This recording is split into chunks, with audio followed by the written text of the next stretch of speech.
very early on, right when we were taking and finishing our Series A, I had an option. I had a deal on the table.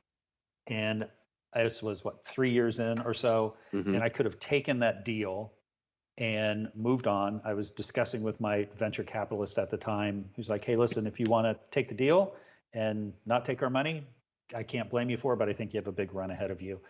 And I look back and we're very, very happy we exited the way we did. However, very early on, if we would have exited then, a couple things would have happened. First of all, recycled capital, as you know. Hmm. So the ability to take that capital into something else. Second of all, there's a notch on your belt for getting a win, which makes it even easier down the road to raise capital.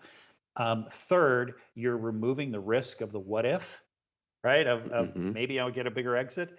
And I would never fault a person. In fact, I talked to a friend the other day who's never raised a dime, and he's like, "Well, they want to buy my business, and it's like $8 million, but I think I can, turn it to 50 million." I'm like, "Dude, it's $8 million. Hmm. You're the sole owner.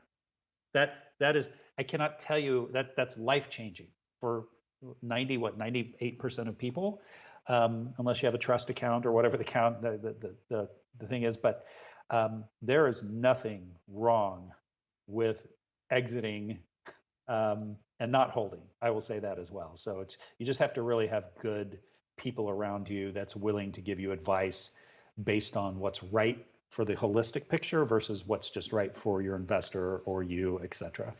Yeah, that's really well said.